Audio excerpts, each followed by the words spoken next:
All right, now to breaking news overnight. Two robbery suspects caught in the Museum of Fine Arts Bayou collection lead police on a chase down Buffalo Bayou, then vanish below the city. Our Michelle Choi explains what happened.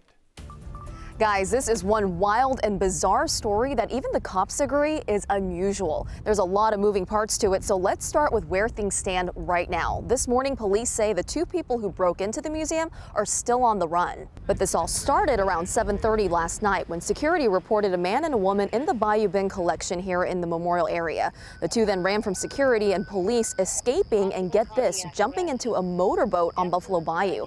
Officers try to block them in from nearby bridges, and HPD launched their helicopter looking for them but still couldn't find them, and that's when the dive team was called in. They finally spotted the boat and the two people hiding inside, but police say the two escaped again. This time they went up the sewer along the bayou that runs under River Oaks. Several officers and a police dog went in after them nearly 3 miles into the tunnel, but police lost communication with those officers for an hour. Fortunately, those officers are okay and they were brought up through a manhole. Again, police are still searching for that man and woman. Investigators aren't sure if anything was stolen from the museum. That's something they're trying to figure out this morning.